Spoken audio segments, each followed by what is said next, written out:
All right, welcome to episode 6, PRS The Show. We're, I guess, 6 weeks into the season now, plus another week or two we had off in there. But season's moving along really fast. It feels to me like we do this every night, guys. It's crazy. It's good seeing you. It's good talking with you, but it seems like it's happening pretty frequently. Clay, you're coming to us from a new studio. It looks like. Yeah, got the basement venue this time around. Tornado sirens are going off. We can hear hail hitting my newly repaired vehicle, so it's awesome. Oh, that's right. You went pig hunting, right? I did. I went pig months hunting ago. Yeah, and it just so happens David Benner, that's what he does, and he's texting me like, "It looks like you might need to give me a call." Like, yeah, that's correct. Unfortunately. Awesome. Yep. Man, so we got two guys in the sport. Is that? I'm assuming it's paintless dent repair. I assume so. I'd be lying if I knew exactly, but that's my guess. Yeah. Badly. Jeff Badley does it as well, and it is like watching magic happen. You know, where you'd see a dent, and then dents popped out, and I mean, it looks like glass after that. It's crazy. So, yeah, awesome. Well, hopefully you're going to be safe. Josh, you got severe weather coming your way too, right? Yeah, pretty good lightning just now outside. So I actually heard that. Well, I could hear that. Did you hear that? I thought that was on my side. Hopefully, I think the worst is just south of us, but hopefully I don't lose service or power. That would be pretty cool. I hope you don't either, but I mean, if that's the worst thing that happens, that's okay, right? At least you're not. Sure. Yeah. Just edit me out of this one. Well, we we had a couple matches last weekend. Desert Chaos out in Hurricane, Utah, how we pronounce it, and then we had the NBA Spring Shootout that took place in Georgia, Cool Acres, Georgia. Phil was on to talk about that. Clay, you weren't here last week. You did text me, and I'm not going to paraphrase. I'll let you say it, but who did you actually pick? You had Ben, Kale, and Derek. I think is what it said, wasn't it? I think got the order wrong. Yeah, he had all three, right? And it, we'll back up. Josh, you had Ben, Kale, Derek too. And you guys both did it independently because you weren't on that part of the show, I don't think, right, Clay? No, I wasn't on that one. So Ben's really testing the friendship these days. I love that. I want to show you my notes. I actually had Kale, Ben, cross Derek out, put Steve MC. Like a moron. No, Steve shot. He finished 10th, but so neither one of us got the win play show, but we all picked pretty well there. Kale unfortunately can't make it on tonight. He's been busy. He was out, I think, out of country doing some training and stuff like that.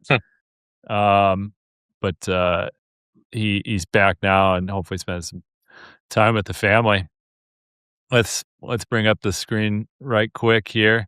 Take a look at results. Kale, Ben, Derek, like we said, then Mark Vogel and Thomas Armistead. Both these guys, I wish I could click on their name and see that this is probably one of the highest finishes for those guys, but it's pretty good. Mm-hmm. Valdez, Cole Higginbottom was up there for a while, I think, on Saturday. I think I remember seeing his name towards the top. Yeah, the last couple stages looked like they ate a few people's lunch. Yeah, I wonder whether something or, what happened there. There's Steve MC. Let's take a look at like Tack, Kendall. I think we all kind of picked him to win. Production, Chad was kind of a shoe-in for this. Yeah, he won by 40 impacts there. Gascon, I think Sean Jolly was, actually, did I have that wrong? Oh, okay. I was looking at drop there for a second, but Michael Lombardo. I don't think that's a gas gun thing, not finishing a match. Hmm. And That's Sportsman, Keith interesting. Rudisil was the only. I The wonder why you gas gun decided to thing go or what? Sportsman for this one. Yeah, the gas gun thing. I thought that was interesting. I didn't, Well, you yeah, said it's a Keith thing. Not running finishing is it just Sportsman. because they go down, or I struggle to keep him running, or to keep him cycling. So, I don't know what the conditions were like at MPA.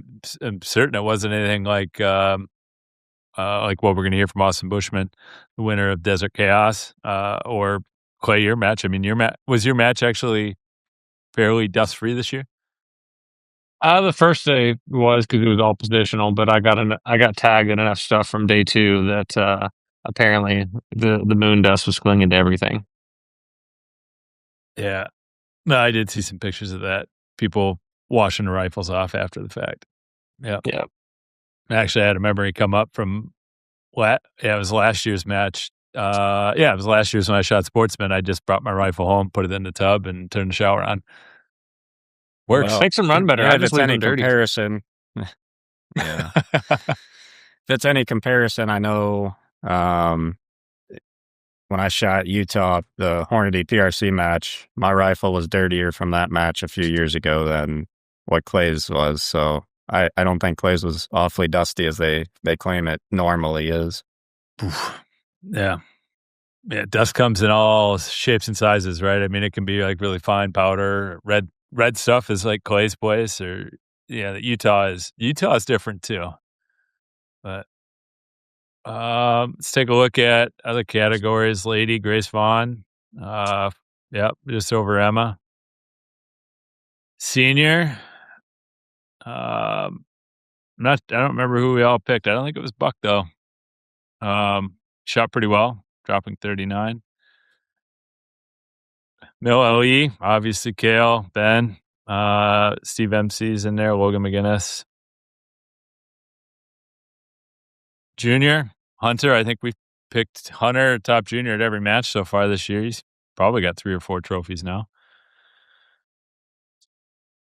People like that, or Alton Zane, or, Jake Millard, I don't know what they did with them all. Winning matches, getting top junior, getting top, lady, whatever it was, like bringing them 3 or 4 a weekend. I don't know what they do with them all. Yeah. That's why we all need to do belt buckles, right? Well, I mean, we don't want to all do that because yours is special, but I mean, I know I can tell you where mine is. It's actually in the closet. I don't even bring it out that often. I only wore it in at the finale, closet I think, last year. I still get pictures regularly. Like when someone's going to church, or if they're going out, I'll get a picture of of their buckle. I get that pretty often. I love that. That's a good reason for to get dressed up. Put the buckle on. I'll keep that in mind. All right. Let's take a look at other match results here. So Desert Chaos. Brian Neese. I picked him to win. I think I picked him twice now this year to win this. Man, we're close. Bushman. Well, it wasn't even a choice when you picked him. Right. Yeah, but we knew it. Scott Woodhouse was saying, he's like, well, there's somebody that might sign up, and he went on to say Golden Bullet winner and AG Cup winner. And I was like, I don't know who that would be, because Bushman never won the AG Cup, right? So,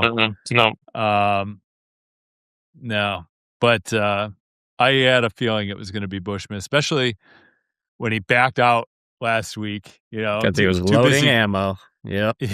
At cleaning his rifle and loading ammo, like he's probably going somewhere to shoot. Dang. I was at the baby shower talking to his wife. Yeah. Do what? I was at the baby shower talking to his wife, and he talked about coming to the shower, and then she was like, "You should check the roster for the match." And I look, and sure enough, he's shooting. Basically, didn't tell anybody. We just found out that he was out there looking at the scores. Stealing 100 points. Yep, stealing it. right? He, I I mean, think he you still told got to go out. Austin that he had an appointment, and he's like, "With who?" He's like, I just got an appointment." He just left. Yeah, you know, didn't even let him know where he was going.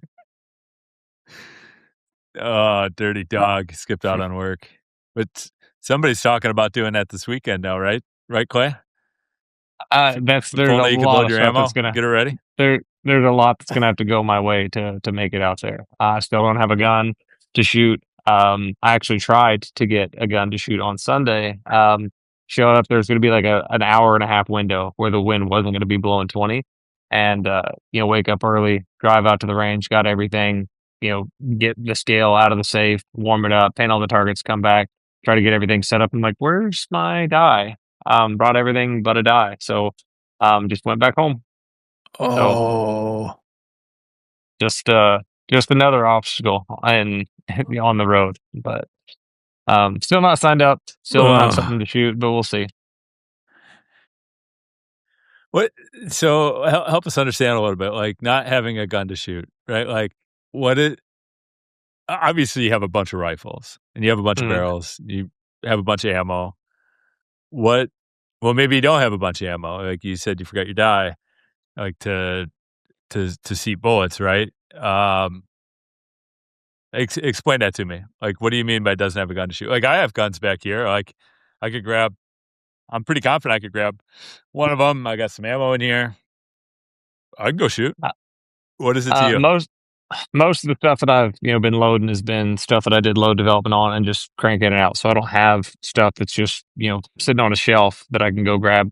And 6.5 Creed doesn't exist at the moment. The brass just doesn't exist. And um, the only barrels that I've got are brand new 25s, and I haven't shot since the finale, so they're not broken in. They just you know they're just brand new, and reamer changed, so load's obviously going to change in all reality. So, do I have something that could go bang? Sure, but is it something that I'm Hmm. going to be confident it's good enough to go win a match?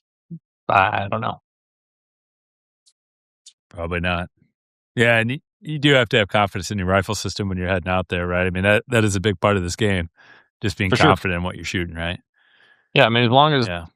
as long as I can get an hour with like decent conditions, I'll be plenty good to go. Knock the rust off, on Friday, Hmm. shoot off a barricade or something. But need to have something that has bullets that go right point them.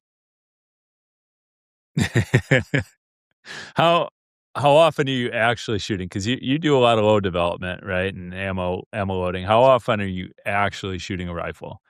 Um, I don't know, a couple times a month maybe. But it's usually several rifles on the same day.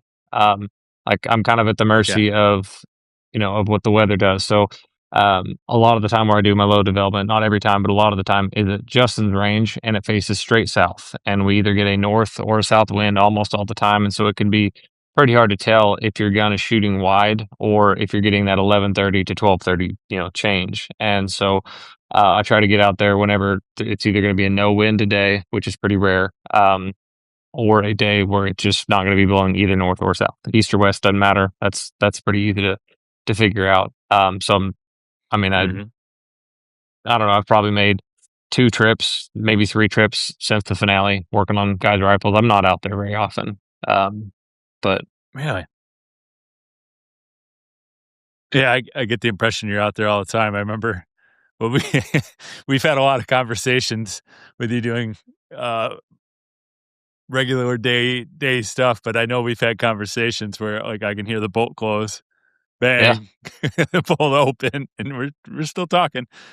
I mean, half the reason I went out this week, I took 4 different rifles out there to work on, and one was just to do one. I guess I didn't need to work on. I just needed to get a new video, which was yours. So Yeah, I appreciate I just that. brought some loaded ammo out and shot it, and I need to finish editing that because I think you're going to enjoy it. But the excuses are definitely going to be gone. Okay. I love it. I love it. Stay tuned for that, guys. We'll put that up. Just full disclosure, I gave Clay a Sportsman rifle that we had built. It was Impact Sudaville Bartline. and it's in the new Ezekiel, right? It's Ezekiel hybrid stock. Gave it to Clay and said, "Hey, make this thing shoot." And I think I haven't seen the results, so I'm excited about it. I appreciate it. I wish I So, could share my I screen mean, full disclosure. and just show you what it did right now. But a couple other people have seen it, but you just aren't not one of them. I love it. I love surprises. I love it. All right, let's talk Desert Chaos. Let's bring our friend Austin Bushman on, who had all sorts of excuses about why he couldn't be here last week. Well, obviously he was getting ready to go shoot a match. So let's bring him on here. Hold on. Well, welcome back to the show, Austin. You kind of snuck one in on us and went out to Hurricane, Utah last weekend. You guys didn't know I was going to be there? Your boss didn't even know you were going to be there. Yeah. He's kind of mad at me. Unreal. So decided to sign up last minute. I mean, how long did you have this scheme in mind? Well, I was looking at the match for about 2 weeks, and I was looking at who was registered for it, and I just kept expecting like Morgan or somebody to sign up for it, and I kept thinking, man, there's not really like tons of top shooters there, and Clay knows that he and Organ and I have talked every year about like these other shooters that go to matches to try and cherry pick a match, and we never do it, or we hardly ever get to. I've never done it, and I kept watching the match, and I hadn't said anything to anybody about it, not Clay or Organ or anybody. And then I was like, I think it was so I shot Clay's match.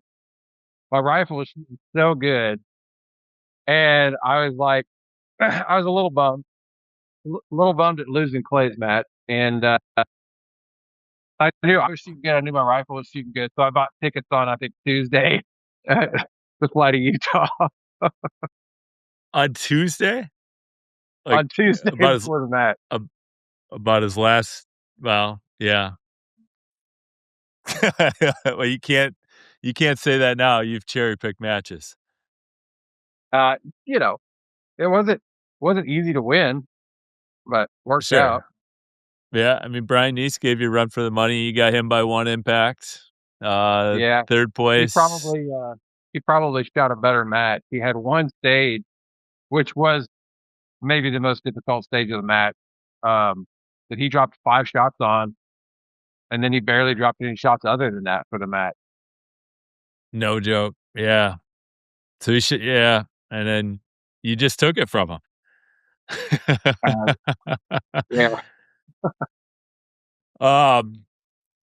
So, I guess tell us. Yeah, I'm going to bring up my screen here, and I want to show you pictures from last weekend. I thought this was funny. First place, Austin Bushman. I wanted to leave my hat and glasses. I wanted to leave my hat and glasses for somebody to wear with the trophy, but then I only had one pair of my good shooting glasses, so I couldn't do that. I should have left the hat behind. So it looks like you want a badass rifle out of this. Yeah, it's a super nice rifle. Garrett Priest just shipped it to me today, so I actually have not. I've just seen it in that picture. Is the only time I've seen it. I had to fly out. I shot the Night Force skill stage as my last stage. And immediately like shook everybody's hand and said, "I got to go." Ran to my rental car, repacked all my stuff, and drove to the airport. So okay, you didn't shoot like the last 5 stages, just like shoot through them and take off. I didn't need to. We got to. I shot first in our squad on the last stage. But we had plenty of time to wait for the other squads to finish. And it's a Night Force skill stage, so everybody was running through it really nice and quick. Yep. Good. You said it was pretty dusty and dirty out there? It was incredibly dusty. It's just so dry. Everywhere you step, anything that's hard dirt just turns to powder immediately. When you lay down, when you go prone or when you go kneeling or sit down anywhere, it just clings to your clothing. I mean, it's pretty nasty dust. Okay. I know you have a huge YouTube following, Austin, but what was your rifle setup this weekend? I just got it out of the box from TSA. So I'm glad so it's been crazy the last couple of days. So my rifle setup was a 6mm Dasher. It's the exact same gun. Everything about it is the exact same as when I shot the PRS finale and made that video about the gun, except for I shot with the classic Ace muzzle brake with the Ace shield on it. I shot the last couple matches with the Ace Max. It's an awesome brake, but I think that if I'm not shooting with a suppressor, the most pleasant thing I can shoot is the Ace with the shield on it. So I swapped that back on there, and it was nice. I appreciate you making that video after the finale and kind of running through your whole setup. I actually, after that, bought some of the same, like the aluminum pieces for the side of the foundation, like to lighten things up. I had gone crazy, overboard, and like, oh, let's make this as heavy as possible and run my 25 GT in it. And then after I saw that, I'm like, nope. I took a whole bunch of weight out, so I appreciate you doing that. Yeah, it's more about how you shoot the rifle than it is how much it weighs, I think. I mean, the truth is, if you can't shoot a 15-pound 6mm Dasher and tell where your shot hit, then it's you that's doing something wrong, and you're just going to mask the problem by just adding weight. Man, well, you shot well out there. I mean, dropped 7 impacts. Walk us through the match a little bit. Like, did you just bleed shots here and there, or all in one, or what? I never dropped more than one on any stage, so that was nice. So I dropped one shot 7 different times. One stage got thrown out before I could shoot it. So there's a show. I think we only shot 18 stages. There was 19 planned. There were some cool stages, some different stages for people that haven't traveled out west. And so that's the second time I shot a Scott Woodhouse match. The first time I shot it was over in California at San Luis Obispo, and then this match. And both times is the most I've ever used tripods in a match. So you could have gotten away with not using tripod on several of the stages where I did, but it was 2-minute time limit, and I've gotten pretty comfortable with shooting tripod. So I used tripod on pretty much anything where I had any doubt about how stable it was going to be. So the props were pretty good, really. They were solid. They just had a lot of times where you're shooting off a thin, like, knife edge on a prop, and you shoot with a single bag, you kind of get vertical tipping and vertical movement in your crosshairs. So I shot with tripod a lot. He had some brain teaser stages where you just had to memorize the order of shooting the target. Some of the hardest stages he did several 12-round stages that were a mix-up of which targets you had to shoot.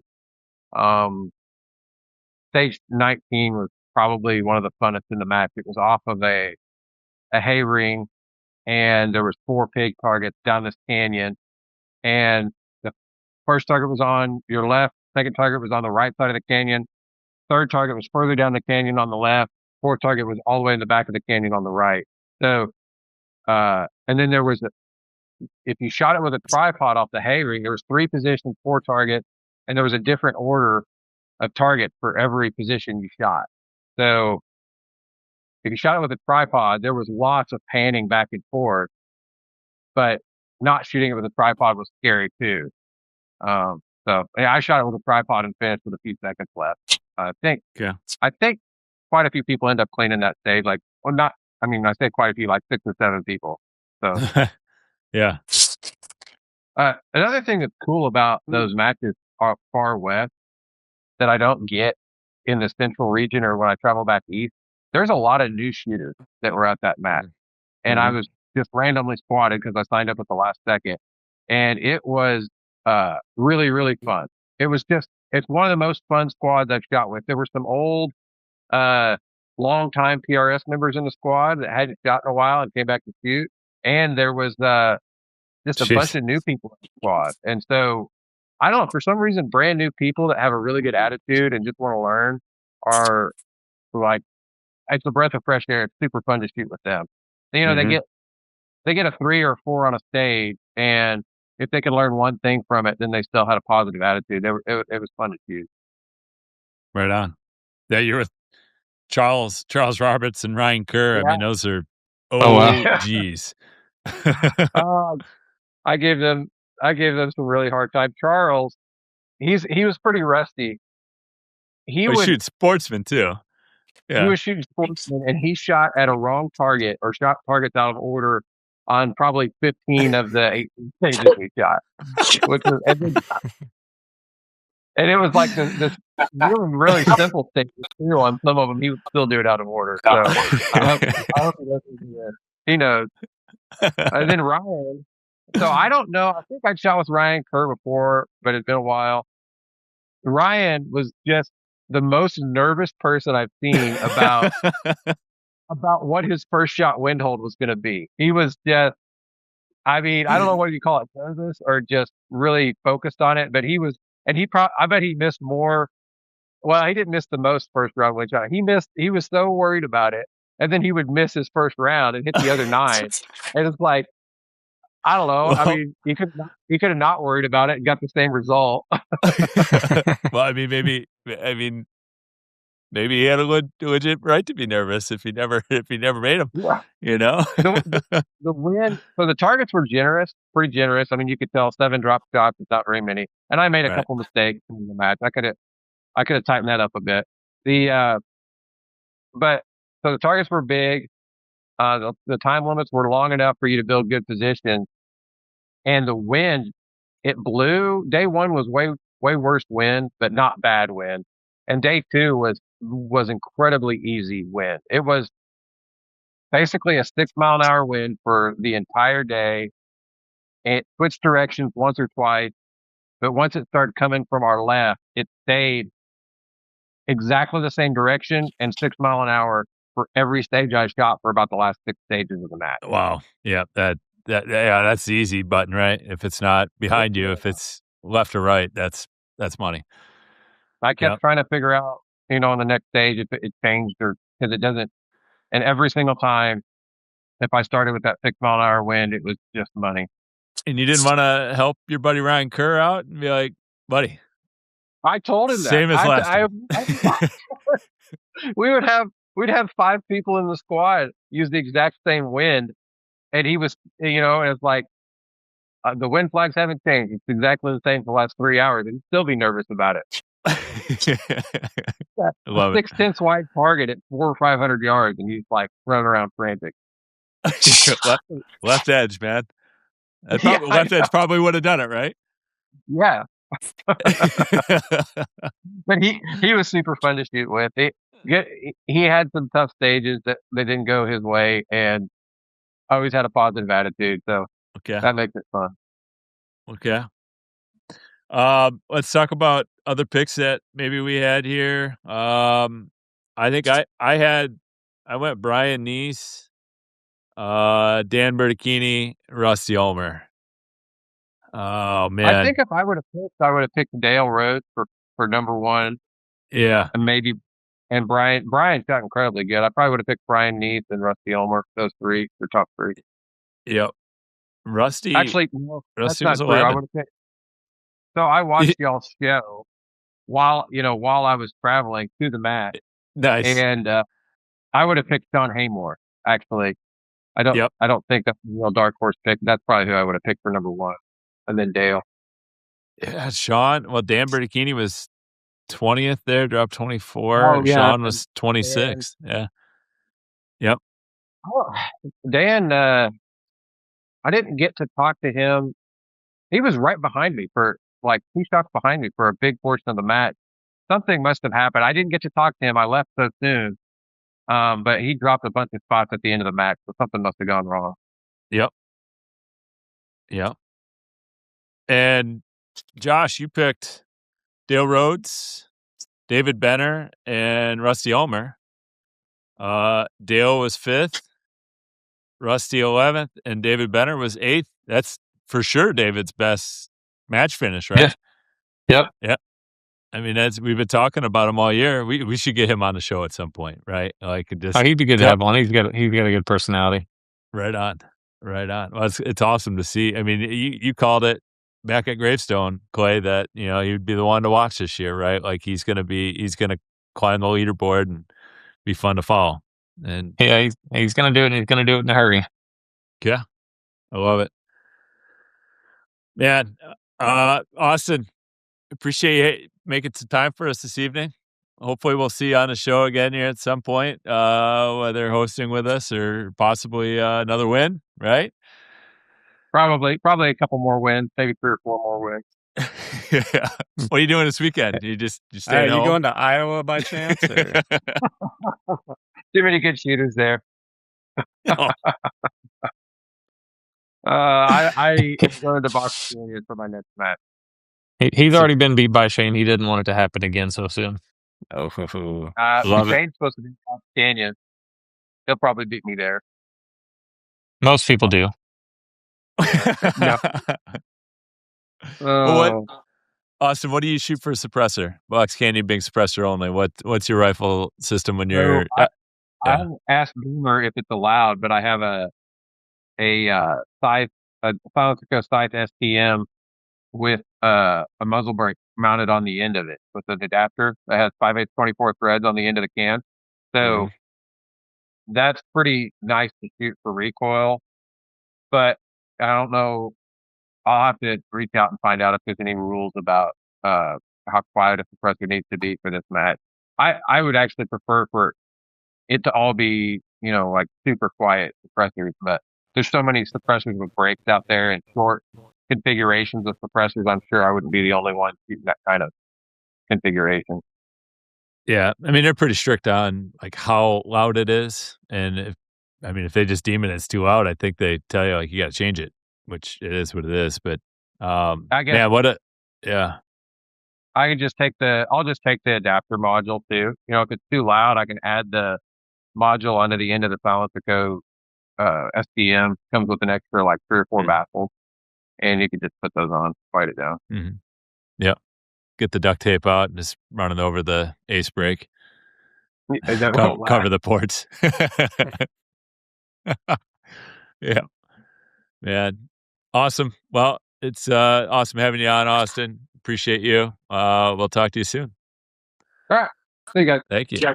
Congrats. See ya. All right, we're back. We have Matt Sabaka, Ben Graham, our match directors for this weekend's Iowa match. Welcome, guys. Thanks. Heck yeah. How's setup looking? What are we looking like? Are you guys done? You're coasting now until Friday morning when shooters start showing up? We're pretty close. Pretty close. No We've got 1 prop left to get there, but we do have 20 stages set up. We've got targets and flashers. 1 prop left. Ben's been at it all week. He's had some extra time in the last couple of weeks and knocking out all those small details that always sneak up on you. Mm-hmm. What can we expect this week? Had a mouse run up my shorts today. Were you taking a nap on a job, or like how did that happen? No, I driving an old car up to the range that sat in a shed for a year, and I'm bebopping up the gravel road, and the thing jumps out of the center console, jumps into my shorts, runs up my leg, about put it in the ditch. I mean, throw it, park, jump out, shake the mouse out of your shorts, or what? No, I threw it in park, and I went and got Matt's pickup, and I made him ride in that, and I drug him up there the rest of the way. That is a true story. Oh man, that's funny. We'll probably use that clip as a preview for this episode. I've had a lot of stuff happen setting up matches, but I have not had a mouse run up the shorts. Nope. When we were better than a rat, though. Well, true. When we were setting up for the Worlds match at Cameo, I we had a local guy there, Eli, who lived like across the highway from Cameo, or owns the peach farm across the highway. I mean, he's local. And when he was out showing us around, and I'm like, Eli, tell me the truth. What do you got for snakes out here? He's like, oh, I've lived out here my entire life. I've maybe seen 2-3 snakes. I'm like, okay, I'm confident with that. We went out there 2-3 hours, and I came across my first snake, and I'm like, Eli, what? Come on, man.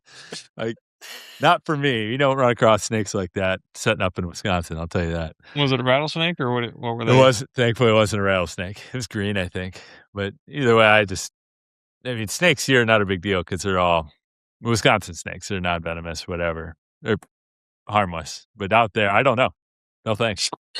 Or it's like the scorpion that we had at the Kansas finale, our first year. We were staying at the ranch that was nearby, and Missy stayed back one morning. I think it was like the first Saturday of the match, and she was doing laundry or whatever, picked some laundry up, and a scorpion fell out of our dirty laundry that was on the floor. And like, nope, we don't have those in Wisconsin.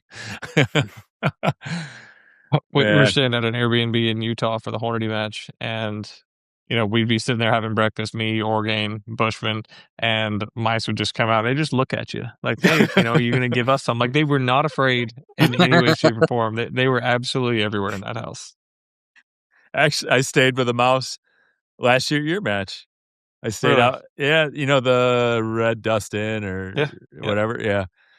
They have a shed-like thing in the backyard. It's got a bathroom, and it's a full bedroom. It's a one-room deal or whatever. But there are mice that live in that bed, by the way. And you could literally sleep with your head back, and you could hear them running under your pillow. Like, ugh. Anyways, let's talk about Iowa. You guys have venomous snakes in Iowa? I don't think you do you? No, we don't. We're good on snakes. So what does the course of fire look like for this weekend, man? So we generally lay it out. I think probably similar to Clay's matches. That's pretty balanced and prone to and positional. You typically shoot a positional stage, then a prone stage. Well, we actually split the range in half. So Ben takes half of it, and I take half of it. We do our best to keep things consistent, from side to side to make sure it doesn't feel like two different match directors are putting it on. But on his side, there's going to be a 10 position stage. On my side, there'll be a 10 position stage. There'll be an equal number of long distance stages on each side, equal number of 3 position stages, and try to balance it that way to mitigate the terrain influence that we have. That's really what we can't control is the terrain and the wind. But the things we can, we try to split up and make consistent as we can on each side. So when you say each side, are you talking like Ben's got the north side and Matt's got the south side? Yeah, he runs 1 through 10, and I run 11 to 20. And are they different directions? They're a mix. Okay. Through the whole thing, you probably shoot a little over 90 degrees, maybe 100 degrees, and he'll have stages that shoot the same directions as mine do. It's kind of a C shape, or a half a C. Mm-hmm. So what's time limit this weekend? We're gonna stick to 2 minutes. I think you've been there every year, Josh, and that first year we were a little tight on time, and got a lot of feedback that wasn't supportive of that of timing out. Nobody likes to time out. You don't want to run a 70-second Sunday match? Probably not. I can't imagine the person that would do something like that. It worked. We got out just in time before the rain started. So, yeah.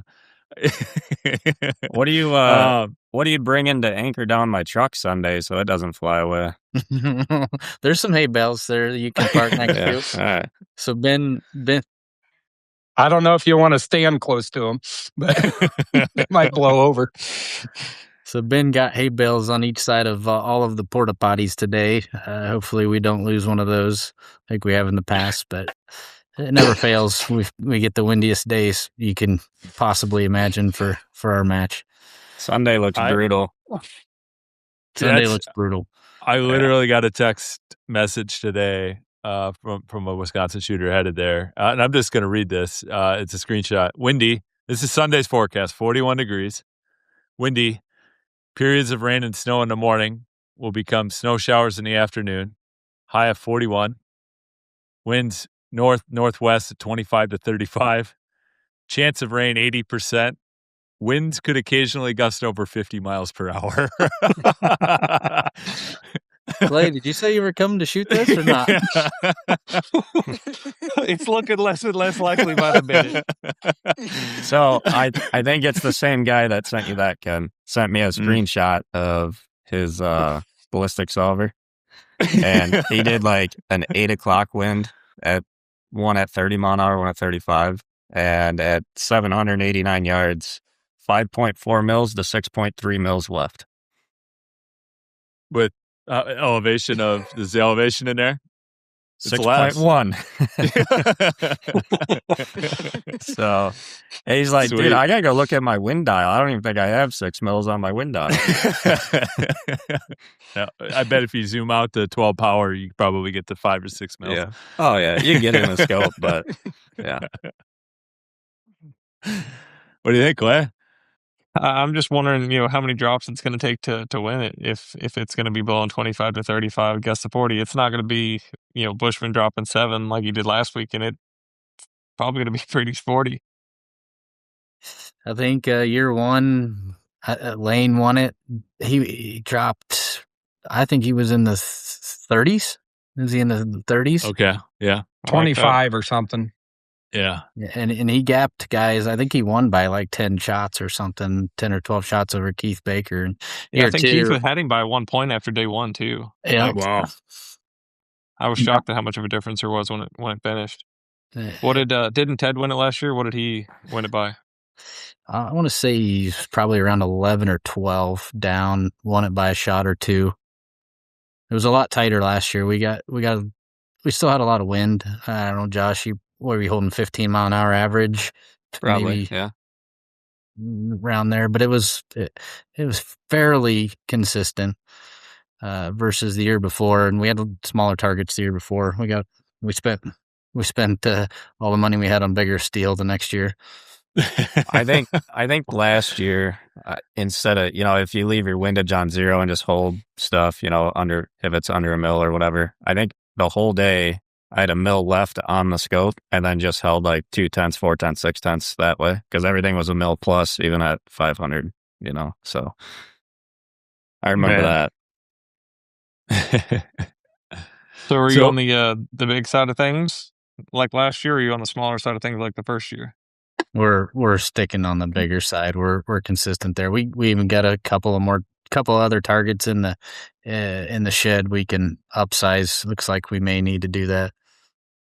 When you say big, what's your big? Is that a 6/10 target? Is that an 8/10 target? Is that a 3/10 target? What are we?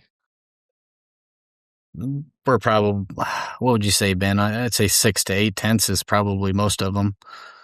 There's a few these are that good size. There's a couple of targets that are, even on a KYL rack, you're going to shoot a 1 MOA target as your small target. So that's 3/10. Yeah. Yeah. There really isn't a whole lot in that 3/4 range. Maybe a couple of 5/10ers. If it happens and like no wind shows up, it could be a serious meatball match. It would be a serious meatball match. Yeah. Because when we Ben proved his side, I was gone. He proved his 7 mile an hour winds, and I think he dropped 2 shots over Holy 10 cow. stages. So if wind doesn't show up, then it's gonna be an execution match if the forecast is accurate. But we've got all the right shapes, bigger and smaller.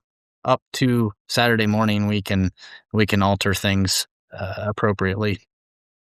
And could you do it like sort of consistently across the board, or it's never good to like pick and choose like, oh, this one will make these stages will make a little easier. Yeah. So when we go through, we range every target, pick up to pick up. Ben will go down range. I'll sit at the prop, and while we're doing that, we're also highlighting, okay, this is a watch.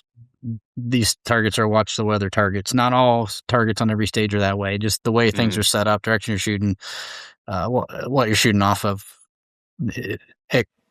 They don't need to vary as much. They might be more forgiving. Shapes, animals, for example. You're not going to change animals out for the most part. Coyote's coyote. Yeah. Coyotes, nice wide targets, good for our conditions.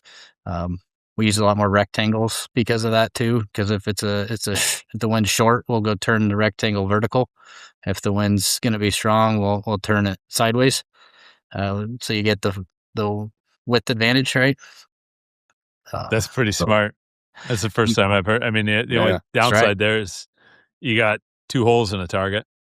Well, we go through and put bolts in the other holes. That's one of the things on my list every year.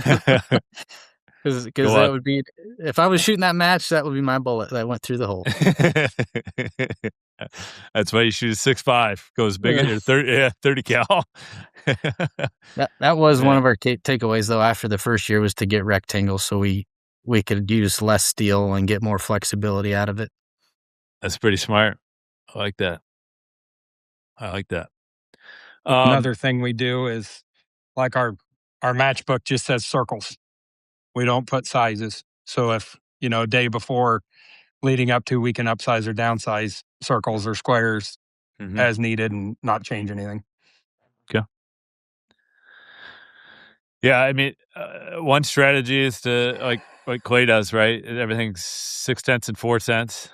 Another strategy is kind of plan the wind. Back when we were hosting here in Wisconsin, we did a lot of wind planning, where we could, but it really depends. You're not, most ranges aren't on a big clean slate that you can just go out and pick and choose. Like ours was really, really condensed into small areas and stuff. And it's like some targets, they're just going to be too small, and some we can adjust appropriately. But so thinking about that wind, what's your guys' opinion on what's the most amount of stages you should shoot in a day? 10. That's a low number. Clay, that's rookie number, Clay. Clay, explain. We've had this conversation 100 times, and I agree with you. I agree with you. Explain it for everybody following. So we've got a saying that anybody can win a one-day match, and which is true. I mean, there's literally hundreds of people that win a one-day match every single year because you just have to have things hold for you for a single day. Conditions, whatever the case may be, you just have to have things go your way for a single day. There's maybe 25, people that can win a 2-day match, and there's only 3 or 4 that can win a 3-day match. And the more stages that you shoot in a single day, the more you're making like a one-day match. So it just makes it that much more luck based on your outcome. So that's my. I like it. So for me anyway, it's always going to be 10. No more, no less. That way you're shooting exactly even on both days. I've been to the matches where this was Punisher 21, I think it was. And Morgan King had a 6 or 8 shot lead after day 1, and we had shot 14 stages. So, there's no catching him at that point. 6 stages, he's got which oddly enough, Justin and I both caught him and beat him. I think Morgan. I think Morgan got like 4th or 5th or the 3-way tie for second. But that's very rare. I mean, you can see a lot of matches that shoot 12, 13, 14 stages, and you can kind of call it after that day is over just because there's not enough time to move. Yeah, I remember Viking Trail. If we would have stopped after day 1, man, scoreboard would have been a lot different, Clay. I was skull dragging you because I got two stages that the wind just held perfect for me, and I think 9 out of 10 on both of them when that was inconceivable for most that match. I think you had 3. I think you went like 12, 11, 12, and I think on those 3 stages I went 3, 4, 3. It was absolutely the most punishing thing I've ever experienced. Yeah. I was shooting Norma factory 6 Creedmoor ammo that I just bought in Norway and went for it. So obviously the ammo was everything, All right, let's works, it talk about works. if it works. Let's talk about this weekend. Matt and Ben, do you guys, I guess, what's planned for Clay not to be there? And let me hear what your top three are based on who we see signed up right now. You want to go first, Ben, or me? I said Keith Baker, Sam Gearing, and Lane Shelley. Yep. So I'm gonna go common theme there. Joe Thielen. Joe's gonna get second. Okay. And he's gonna actually tie. He'll lose the tiebreaker because Sam Gearing's gonna beat him on the tiebreak, and I think Lane will get third. It's hard to pick against the Joshes, but those are the three I'll go with. All right, you, Josh Edged, you're gonna be there, picking yourself to win, right? You got to go in with all the confidence. I always will, but I mean, that's just me inside. But if we're talking for fun here, I haven't really looked at this roster, to be honest with you. It's been a really busy last couple of weeks. And, something kind of interesting, like we talk about accuracy requirements of a PRS rifle, and I've been struggling for a couple months. Finally screwed on a new barrel, and the thing is just hammering. Like, best barrel I've had in probably a year and a half. 30-mile-an-hour winds, though. You could take a 1-inch gun, and it's probably not going to matter. So, yeah. But that being said, I don't know. I like Keith, Lane Shelley, Joe Thielen. Ulicki's good. Yeah, Ulicki could do. I mean, Ulicki's always shot. Sam Gearing too.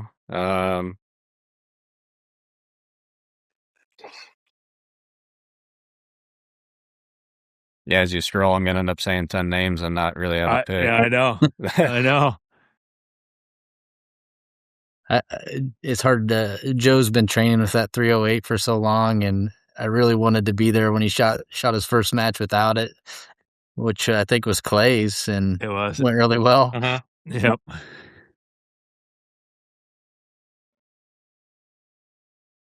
All right, I'm going to give you my three. I think Sam Gearing's winning this. He is. I mean, he's pulling the statistics, and he flat out told his wife, he's like, statistically speaking, if I finish and I don't know all the math, and he's probably going to crucify me for not remembering exactly, but he's like, in the next 8 matches, one of them will be a win. Statistically speaking, if I just stay as consistent as I am. I think this is his match. I really like Sam here. I like Joe Thielen, probably in second place. I'm going to take Shane Ward third. Yeah, I didn't even see that. I like the Joe in the top 3, but I'm thinking Keith and Ted Clark are going to be the two that make it in there. Isn't Rowdy shooting too? I think Rowdy's shooting. I mean, that whole squad, I mean, they work together really well. It's going to be, those two, Corey Vogus, Shane. Yeah, I mean, they're all going to be shooting pretty similar stuff. So, I mean, that's easier to look at. Yeah, we can look at squatting here. Joe Thielen, Nick Barnard. Yeah, Tucker's there too. Tucker's been shooting well this year. Man, that squad will do well here. Our buddy Greg Glass from Garmin. Love seeing him out. That's cool. Yeah, Shane Ward, Reagan Stommer together.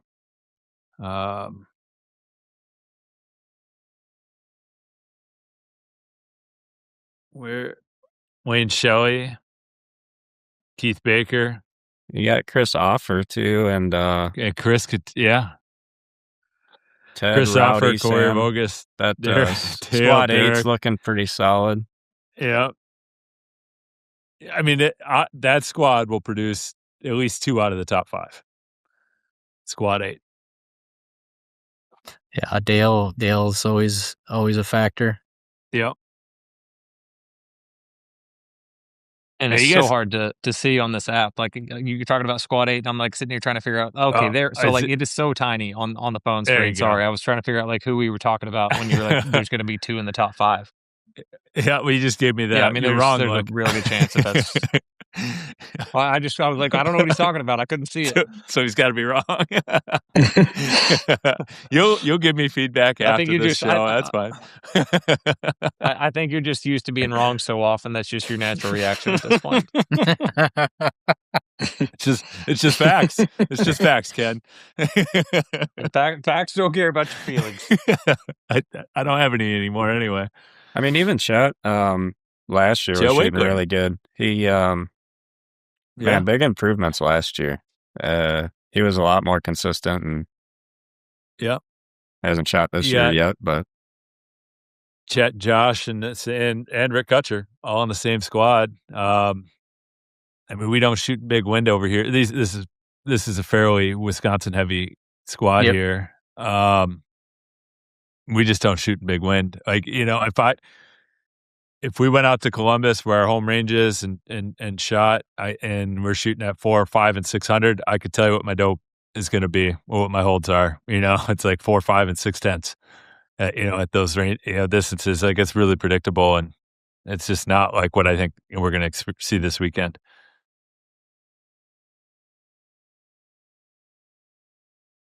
So looking at this, there's 16 squads. You said there's 20 stages. So how does that work? Is it, you know, the two different sides? Is it eight squads on each side shooting, you know, one side on day one and then they shoot the other on, you know, day two? Or do you have it where you just keep rolling through? Yeah, it's continuous. So we shoot east, predominantly east. And there's really two stages that shoot right where the sun comes up. So we blank those stages. And then we time the day two, so there's a blank on both of those stages for day two, and then we can get started 15-20 minutes early. That's really. So do you do anything different on those? So like those are getting blanked. I'm sure you know which squads are going to shoot them first, you know, realistically based on where they start. Do you do something with paint on those so that they're not painted, so the same squad doesn't get, you know, fresh paint on more stages than the next squad, or just how it lands? We won't paint them after Friday. So whatever gets shot Friday is how it's going to start. Perfect. It's very smart.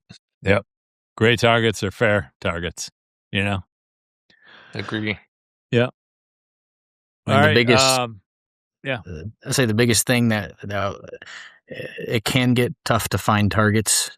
And once they get clear shot up, that's really the worst it gets. And if there gets to be a little bit of mirage, because we're shooting across the bean field into corn stalks, if you shoot in the stalks a lot, they can just be a little bit more miragey, and that's really the worst it gets. There's never found a color that works, and by the time they get shot up, it doesn't matter what color you painted them anyways.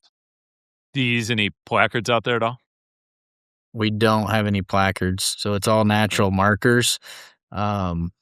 The way the terrain lays, there's a ditch that runs through and a couple of, you know, ridges. So for the most part, you can't see a ton of other targets from your stage. I mean, you typically can, if you're shooting a troop on, you're going to see your 5. You might see 3 others, but it's an animal troop or it's a square troop. We'll make sure you can't see another set of squares. You know, if you're shooting squares, do all those things, but. Yeah, that's what we can control. Placards would be nice. We just haven't done that yet. We did it in a 1-day match, and I don't know. We must not have loved it. Yep. People are just going to shoot the placards anyway. I had a whole pile of them, and they all amazingly right in the middle too. You know, never a bad shot on a placard. We do have a little more big small this year than we did last year. I like big small. Try to if it is a really small target, we'll do things with the stage to limit the amount of shots at that target. Maybe it's not 5 on the big and 5 on the small. Maybe it's 7 on the big and 3 on the small through a sequence that makes sense. But there's got to be something in there to help separate the top shooters. But there's got to be enough shots that everybody can hit steel and get feedback on it. Yep. Awesome. Man, before we let you go here, title sponsor is Zeiss this year, right? Yep. Yep, Yeah. Zeiss came on board. We Shields just they couldn't do it this year. Nothing to do with the match or the PRS, anything of that nature. They just didn't have it in the budget. Guess they want to spend money on other things and made a couple phone calls, and Zeiss jumped on it like That's awesome. right away. It was pretty amazing, and Eric from Zeiss, Eric Eschbach, has been fantastic to work with. The whole Zeiss team's been great. We're ecstatic that we've That's got cool. them, and there'll be several Zeiss pro staff and some pro staff candidates too coming to shoot the match. Nice. Love that. Eric's a great guy. I like getting to work with him, see him every year at the grind, good person. Awesome. Well, man, any last words before the weekend? Hopefully the weather forecast kind of figures itself out, and maybe a consistent 20-mile-an-hour wind would be perfect, right? I don't know. Let's just hope for a good time and everybody goes home safe, and we do it again next year. Love it. I've got a question for you. So, assuming the wind does exactly what it is and everything stays the same with the targets, how many do you think the winner's dropping? I'll go first. If with the forecast what it is, I think the winner's going to be probably between 18 and 22. Really? One is, I'm assuming most stages are 10 round stages? Everything's 10 rounds. 10 rounds a stage, 200 rounds. What do you think, Ben? I had 20. Whoa. I think If you're wrong. you got to remember, if we get the Wouldn't 6 surprise to me 8 one mile an bit. hour wind, if we get that 6 to 8 mile an hour wind, it's going to be 4 or 6. So it's really hard to deal with. What'd the winner drop last year? I want to say it was 11 or 12. Okay. It was 10. Wow. I was 10. Okay. He had Close. 190. Yeah.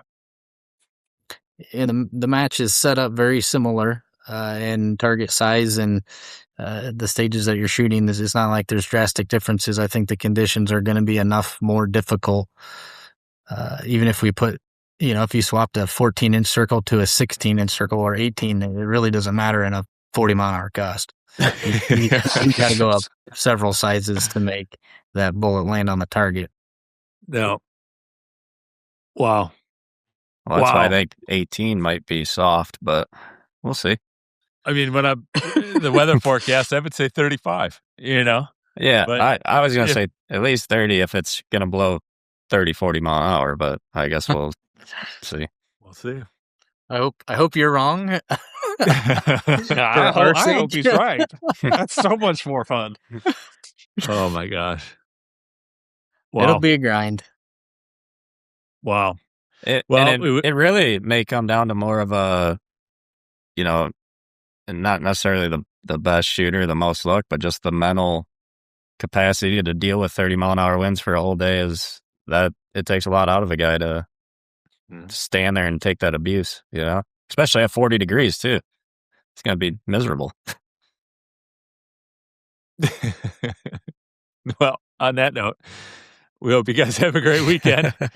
Thank you for joining us tonight, and look forward to hearing who wins this match. Awesome. Thanks, guys. All right, Spencer Munn, let's talk about your match, 2026 MDT Barrel Burner at the Lead Farm. Welcome to the show, Spencer. How are you, buddy? Pretty good. How about you guys? We're good, man. We're good. Heck yeah. You all set up, ready to roll this weekend? Pretty much. I mean, there's, it never ends. There's always something to do, little things here and there, but yeah, feeling good. It's pretty Nobody's nice. going to come snake the property out from under you on Friday? Hey, we don't talk about that. That's covered. For having to set that course fire up in just the one day, whenever I came out there, I was extremely impressed.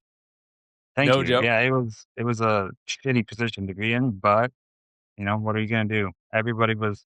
You were flying to come, a bunch of other guys were flying to come. There was people camped. There was nothing to do except just scrap something together and there were some targets out on this property we hadn't really scouted. I'd seen it before. I'd traveled through it, but never planned anything. And just Yeah, it turned out So, okay. wait, you gotta. I'm new to this. Like, Yeah. Clay's it in on the sounds back like three. you lost your property like the day before a match, and you're like, "Well, I'll just go find another piece." Yes, the our first 2-day, which was 2022. 22. Okay. There we go. Perfect. Yeah, we had a we've been doing club matches here on our place for a while, and that people were having a good time. And they said, "Hey, you got to do a 2-day." And our place isn't real big. It borders some farmland where we can't really do Saturdays most of the time, Mm. just with the activity going on. So I found a place down on the Columbia River that was really awesome. It had a lot of terrain, had a lot of elevation change, and just it's perfect for field settings. And talked to the landowner. It was kind of a long shot, but we got in and everything was great. Set up the match, had a bunch of targets, had match books, everything. Everything's ready to go. Everything but a couple banners at the parking area. Oh, And then, yeah, basically, I think the first word we got was about 2 or 3 days before. And she just called me and said, "Hey, the forecast is it was calling for about 112, 115, depending on where you look." And they were just really worried about fire, really worried. And she actually still had to answer to her dad and some other family members. She was willing to try it. At least that's what she told me. But the rest of the family said no. So I begged, I pleaded. I sent them pictures of all the fire breaks I made. I went out by hand and made fire breaks around every target. They said, "Nope, you're out." Sorry. So with about 1 to 2 days, we went to that range. 'Cause I didn't have enough steel, so I had yeah. to went there, tore it all down. A lot of it was hiking, couldn't get to it by side, and then set up a new spot for Saturday's venue, and Sunday was back at our place. It was stressful. That was my first Wow. great hit. Wow. Yeah. Yeah, that's You know, wild. I figured there was going to be, ranges off 20, 50 yards, like, because having to do something to hurry, sometimes you just miss. And Sure. there wasn't a single one. Like, every single That's one of those awesome. targets was bang on. Yeah. Heck yeah, that's awesome. All right, so this match is ready to go. Yeah. Yeah. This one I had a little more planning, a little more Okay. time to work with. Okay. But it is in the same place. Ever since we got booted off the first one, and this is actually much closer to us, Yeah. so it worked out good, and we've just been going back ever since. We always Yeah. do a split venue where we do Saturday there, and then Sundays at our place. Okay. And we actually moved it up in the schedule too, right? So that hopefully a little less Yes, fire danger. yes, yeah. That weekend Clay's talking about. I think we had Kestrel readings at 113. When I left after the shooters, my trucks had 115. It was just miserable. Yeah. Didn't somebody have to get taken off, like, for heat stroke during that one? Yeah, Dude. yeah, we did. We had a heat stroke issue. Had to take a guy to the hospital, and then so I that mean, that was a late July one. Then we moved up to June. But it still routinely hits upper 90s to 100. It's So just amazing. what's the weather forecast this weekend? It's looking mid 50s. People are pretty damn excited, Mid me included. 50s. Yeah. Yeah, crazy. Crazy. Wind? Is it typically windy there in Washington where Yes. you're at? Okay. Especially March. This, it could be anything in March. We could have 30s, we could have 70s, but we will have wind. We could have rain. It's a wild card. I'm kind of excited to see how it goes. But Okay. everyone I've talked to is excited. They don't care what happens as long as it's not 95 plus. So, Yeah. Yeah. Awesome. So what course fire? Like can you talk to us about that? Like what kind of meant, what kind of things that shooters can expect? What do you usually set the match up to be? Do you like a lot of long range? Is it really prone? Is it a lot of barricade stuff? What are we talking here? sure. So it's kind of, like I said, we got two venues. The Mhm. first one is a much more of a field type of match. Um, we do have some props. We kind of have to have some props to get over some of the grasses and stuff. But it's a field setting. Targets will be spread a lot. You're gonna have a lot of pans. There's various fingers and canyons, and topography to work with where the wind just gets really weird. It comes in from different angles and meets up here and splits up there. So the course of fire is not, it's nothing crazy. It's pretty standard. We'll have, um, if I had to put a number on it, probably about 65-35 positional to prone. There'll be a little prone, Okay. some long distance. Both we try to split up the long distance. There'll be one on the south end of the line and the north end of the line, similar distances, so that you don't have that. Oh, the wind came through and I'm screwed. And try to Yeah. minimize that. And then the other stuff will be positional. We try to work with the other thing that kind of sucks is that property had a bad fire go through about 2 years ago. Not our fault.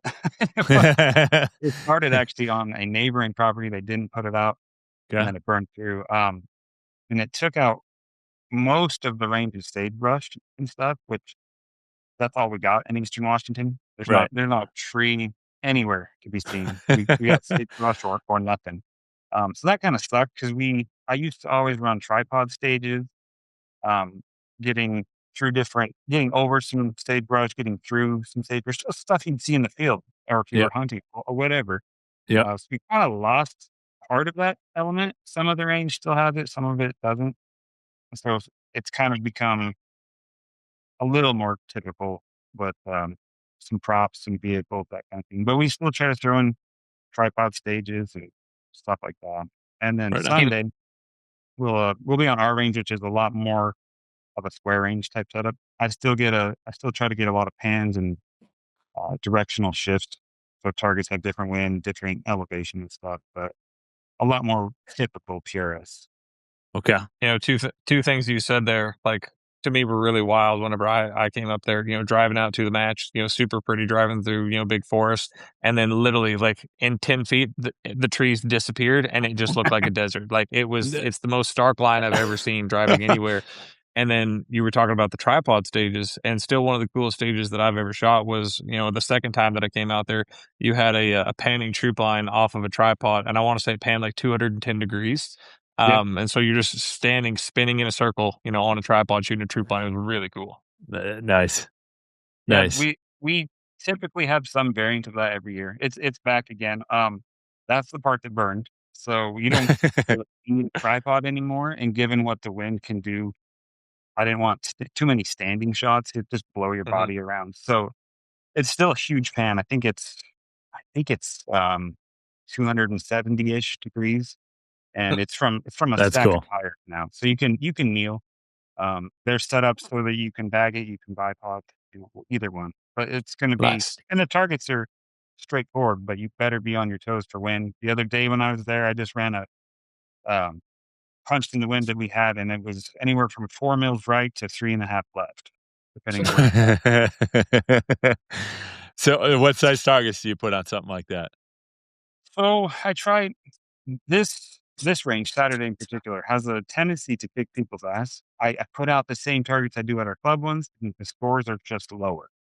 So every year I'm like, okay, I'll back the screws off a little more, back it off a little more. So I shoot for a small target's 410s. A lot of them are in like 5 to 6. And then if Okay. there's a spot that's particularly challenging or I expect something weird, we'll go up to 7 or something like that. But there's a lot in that 6 range, 5 to 6. Okay. Do you change targets at all? Like if based on conditions, or I mean, you put out it's 4 to 6 basically on everything. Yeah. I will if there's something I'm just super concerned about, I might, but really I just set it and forget it. Um, Odds are it's going to be windy. That's just this time of year we have wind almost every single day. So Sure. I set it with that in mind. If we get lucky and it's calm, well, we'll get some good scores for the top guys, I guess. But I'd rather have that than everyone just having a miserable time. So the question will be, which match will be windier this weekend? Eastern Washington or Southern Iowa? Oh, I have not looked, and honestly, it's looking good right now. It's saying probably 12 to 15, but That's good. yes, 2 days ago we hit 75 when I was over there. Wind. The school I had set up it was rock solid. I had tested the stage, and then the spool was just going like this in the wind. So I had to go over and put braces on it and stuff because it ruined it. Oh man. Well, Yeah. anything in that much wind, it's gonna I mean, get that's tested. unusual, but mid-20s, it's not at all uncommon. Okay. I mean, that's what it kind of sounds like. Josh and others are going to get a chance to expect here in Iowa this weekend is 20 to 50, maybe. Ooh, well, We'll they see. can have it. We don't need it. Sure. Well, let's talk about actually before you talk about who potentially could win. How many do you think the winner is going to drop this weekend, Spencer? How many stages? How many total impacts? So it's 20 stages, 10 a day, and it's going to be 208 total. 208. Okay. I hate putting a number on this because sometimes I'm close, sometimes I'm way the hell off. But Yep. I like around 90, low 90s per win percentage. Okay. Yeah. So It's not only 20 to 25. Oh, don't ask me math questions. Yeah. I don't know. Am I right on that, Clay? Somewhere around 20 to 21. 20.8 is the math, but it.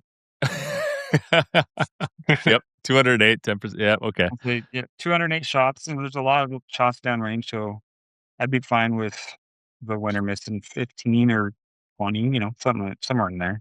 Okay. Let's look. You have some fairly heavy hitters coming out here. Yeah. Drew Walter. I love that going east coast and west coast the country, all the way. Hopefully, he's not driving that. So this is one of those stats, Ken, that I think would be really cool. Like the furthest distance between any two persons match wins. Like someone that's won a match on the East Coast and on the West Coast. Like you can really see like who can do it anywhere. I mean, Francis, like if he went and won this one because he's out there, that would be he'd be in contention because he's won matches super far east. Yeah. Is that Thunder in one of your guys's? Yeah, it's probably mine. I could hear that coming through. That sounds crazy, man. You can keep it down there. Yeah. Francis would be one. I mean, Jake Vibbert's Washington State, right? And he's probably won some East Coast stuff, right? Or come East. Who else would fall into that category? Anybody from the Southeast that Shannon? Has Shannon gone super far west and shot and won? I don't know. I mean, Shannon wasn't shooting. I mean, didn't shoot a lot very much after I started, so I don't really have an answer for that. But yeah, I mean, Godarzi, I don't know the furthest east that he's won, but he's obviously won Washington multiple times. I don't know. That's it's a great stat. It'd be a fun one. It'd be a fun one to look up. Yep. Brian Neese shooting again this weekend, coming off a second place down there in Utah. So that's cool to see. He's going to have a pile of points here at the end of this weekend. He's done well. Kalen shooting. I don't know if we see him shoot all that much, do we? In pro matches? Not real often. Not often. That'd be cool. Corson could do it. He's a Washington guy, right? Moved up there, I think, a year or two ago, right? To that area. He could definitely be a shooter that could take this. Yeah, Corson took it last year. Yep. Roll to the ends. Yeah. Well, there's a couple in here. Jacob Reeser. He could shoot well. Javier Minor, he's the Spaniard. That I think spends a bunch of time in Washington. He's probably gone to JTAC more than once, hasn't he? He's come and done private training a couple times. Sure. He's been to JTAC. Yep. He comes over a lot. Yeah. Jeff Scobie from Canada. He has traveled a heck of a lot this year. Jesse Gebhardt, I mean, he's kind of that, he's not really a dark horse anymore. He's Nick Gebhardt's son. He's been shooting really well. He could do well here. Both is signed up. We're getting closer to the ends here. Come on. A lot of M's. That's an unbelievable amount of M's and N's to get to NI. Goodness gracious. Mr. Adam Daspit. So dapper here. He's Proper. waiting for that for Impact to allow sorting differently other than first name. Well, it's sorting I was gonna say, differently that's already. definitely what that is. Yeah. You We have a can couple change misters. that. Well, hit that sort randomly. There we go. Nick Gebhardt, Nick Godarzi. That's who we think. That's who you think. All right, Clay. I mean, I think he's got it. Yeah. I think it's him, then Francis. Yep. Francis Colon signed up. Ryan McLean, that's cool. MDT obviously is the title sponsor of your match, so you got a lot of MDT shooters coming out. Yep, Scott there's a Satterley, couple. cool to see. Is this his I first pro match back in a while? I think it is. I think it is, but what I want to know is who's Shooter McGavin? Did I miss? That's your would brother, be- isn't it? That's Rick's. No, that's I got tired of like on the app looking for my matches, and I found the quickest way to do it was to register for it, and then I can just click my profile and boom, it shows what you signed up for. So I sign up for all my own, and then I just put Nice. There you go. Yep. Yeah. Well, that's yeah, I guess that's our bad. I need to talk to Bill and find you a better way, right? We'll get him to watch this part of the workaround. Yep. Trig's a good shooter. Tyler's a good shooter from Canada. Yeah, decent number of Canadians here, including Oh, we Clay's got Needs favorite. Weeds. Clay's favorite, Needs Weeds. I love it. Yeah. All right, so Clay, what are your top three? Nick, Francis, and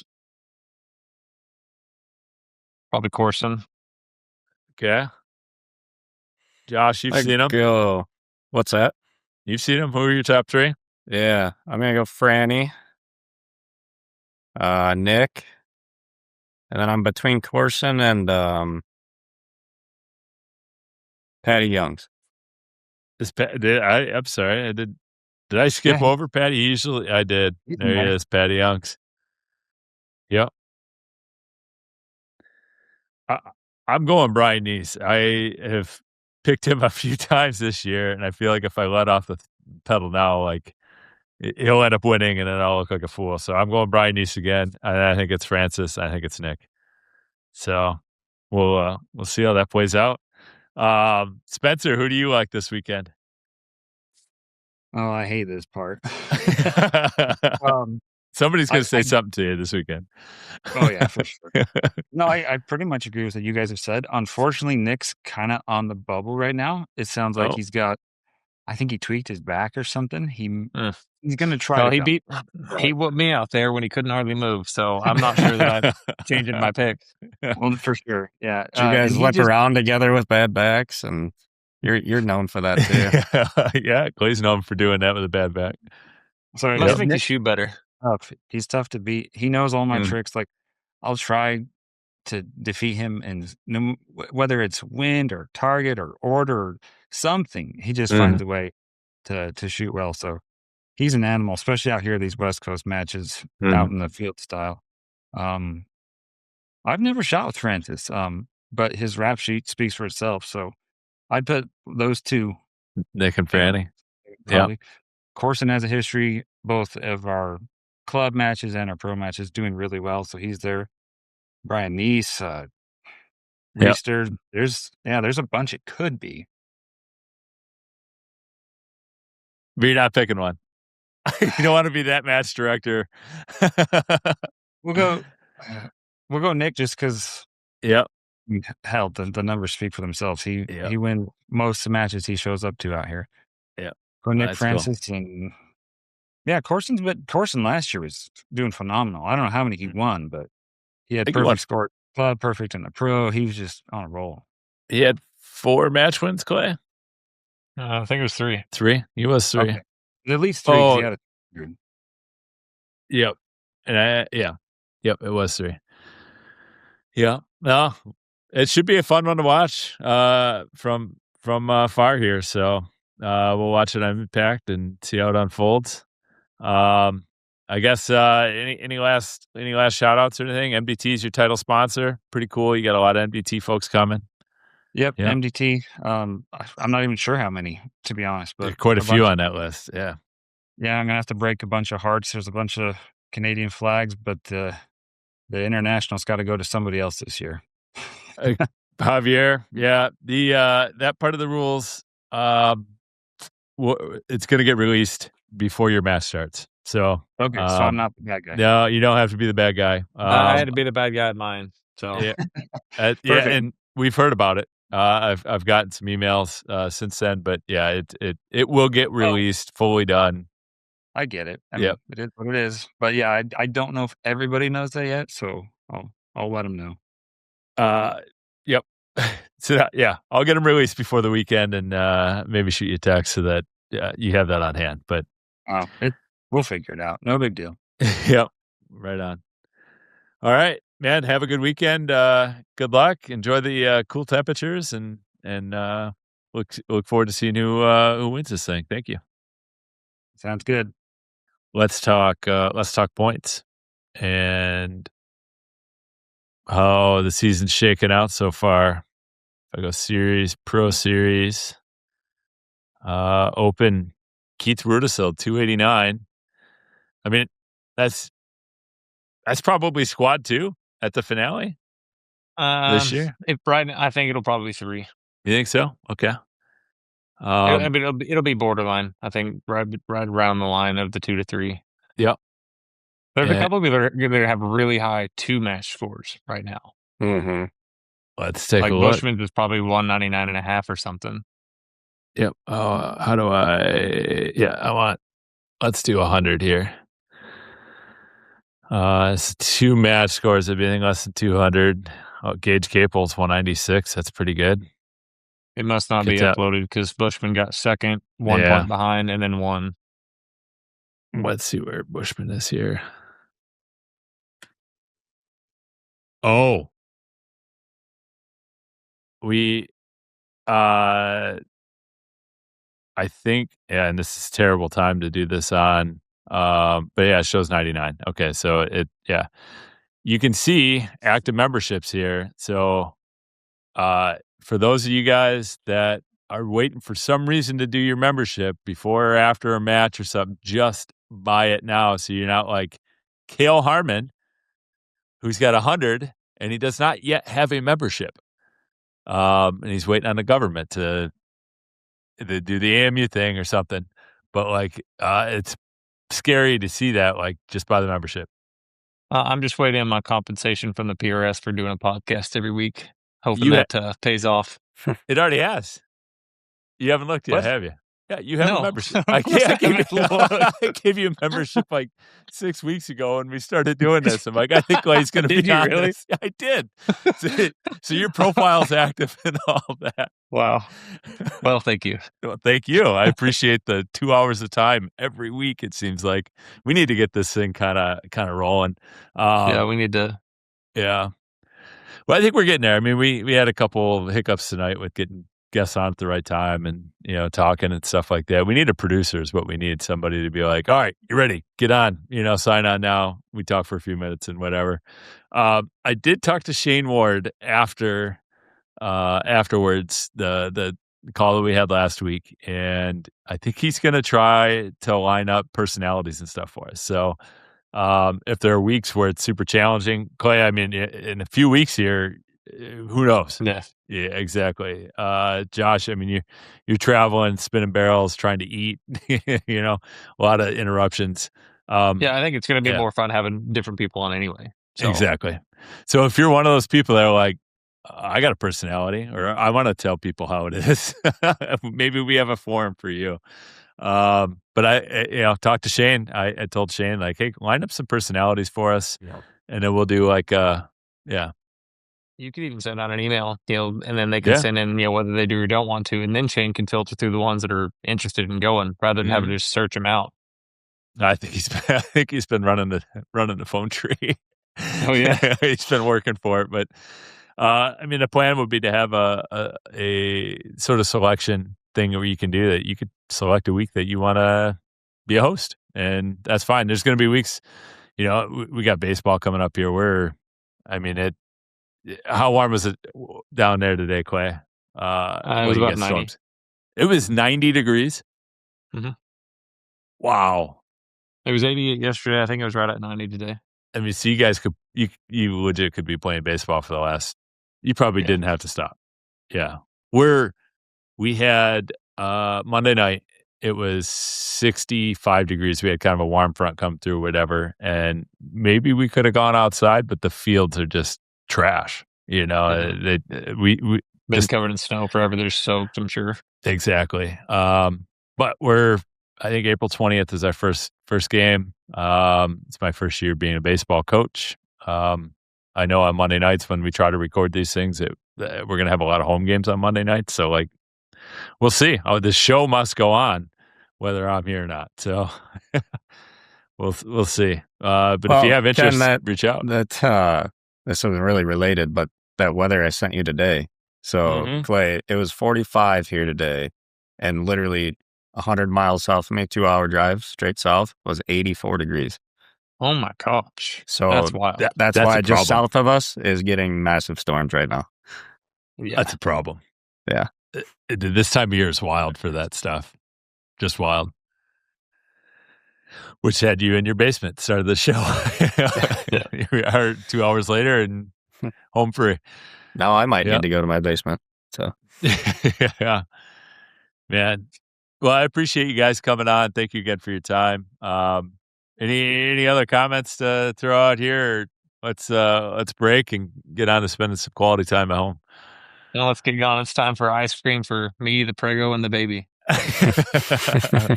Awesome. You guys have a great Yeah. night. Thank you again. sounds good. Talk to y'all later. Yeah, I'll see you.